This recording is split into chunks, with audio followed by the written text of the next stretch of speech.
क्या आप जानते हैं कि नवरात्रि में घट स्थापना के समय कलश के अंदर जल क्यों रखा जाता है और जौ बोने से भविष्य के संकेत मिलने की मान्यता क्यों है? और सबसे रहस्यमयी बात, अगर नवरात्रि में अखंड ज्योति गलती से बुझ जाए तो इसे अशुभ क्यों माना जाता है? शायद आपने ये परंपराएं देखी होंगी, लेकिन इनके पीछे छिपा आध्यात्मिक और वैज्ञानिक रहस्य बहुत कम लोग जानते हैं।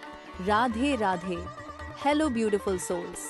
आज की इस वीडियो में हम नवरात्रि के एक ऐसा रहस्य के बारे में जानेंगे जो आपके जीवन की सोच बदल सकता है। तो वीडियो को अंत तक जरूर देखिए। नवरात्रि शब्द नव यानी 9 और रात्रि यानी रात, 2 शब्दों से मिलकर बना है। अर्थात यह 9 दिन और 9 रातों का पवित्र पर्व है जो मां शक्ति यानी दुर्गा को समर्पित है। लेकिन एक रोचक तथ्य यह भी है कि नवरात्रि केवल पूजा का त्योहार नहीं है। प्राचीन भारतीय ग्रंथों के अनुसार यह समय शरीर, मन और आत्मा की शुद्धि का समय माना जाता है।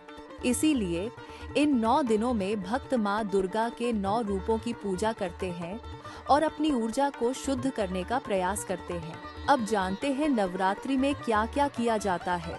सबसे पहले घट स्थापना। नवरात्रि के पहले दिन शुभ मुहूर्त में कलश स्थापना की जाती है। लेकिन क्या आप जानते हैं कि कलश को सृष्टि का प्रतीक माना जाता है? इसके हर भाग का एक गहरा अर्थ होता है। जैसे कि कलश अर्थ मानव शरीर, जल अर्थ प्राण, ऊर्जा 5 आम के पत्ते अर्थ 5, इंद्रियां नारियल अर्थ मानव का मस्तिष्क और चेतना मौली अर्थ सुरक्षा कवच।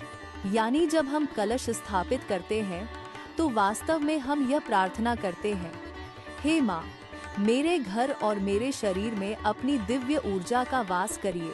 जौ बोने का रहस्य। नवरात्रि में कलश के पास जौ बोने की परंपरा भी बहुत खास मानी जाती है।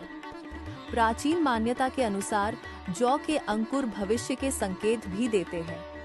अगर जौ जल्दी और घने उगते हैं तो इसे समृद्धि और सफलता का संकेत माना जाता है। जौ जीवन शक्ति, नई शुरुआत और समृद्धि का प्रतीक है।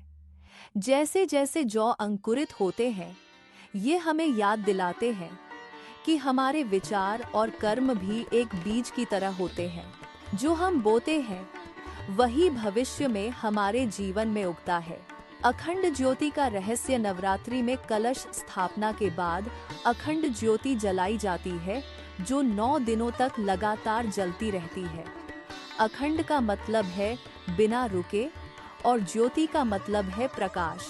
लेकिन इसके पीछे एक गहरा आध्यात्मिक संदेश छिपा है।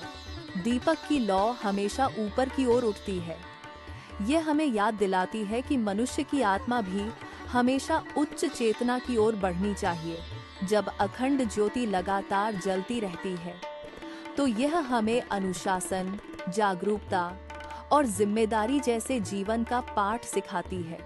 क्योंकि अखंड ज्योति को जलाए रखना एक बड़ी जिम्मेदारी होती है।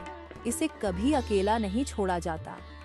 यह हमें याद दिलाती है कि अगर हम अपने जीवन में निरंतर साधना और अनुशासन रखें तो हमारी आत्मा भी अंधकार से प्रकाश की ओर बढ़ सकती है। नवरात्रि में आहार का रहस्य। अब बात करते हैं कि नवरात्रि के व्रत में सात्विक भोजन क्यों किया जाता है। दरअसल नवरात्रि के समय मौसम परिवर्तन हो रहा होता है। साल में 2 बार नवरात्रि आती है। जब मौसम बदल रहा होता है तो शरीर की इम्यूनिटी कमजोर और पाचन धीमा हो जाता है। इसलिए व्रत में हल्का और सात्विक भोजन करने का नियम बताया गया है। नवरात्रि में सेंधा नमक का उपयोग किया जाता है। सेंधा नमक शुद्ध माना जाता है क्योंकि एक तो यह रिफाइंड नहीं होता, दूसरा इसमें सोडियम कम मात्रा में होता है। सबसे जरूरी बात यह है, शरीर के ब्लड प्रेशर को संतुलित रखने में मदद करता है। नवरात्रि में आमतौर पर कुट्टू या सिंघाड़े का आटा, साबूदाना और मखाने आदि खाए जाते हैं।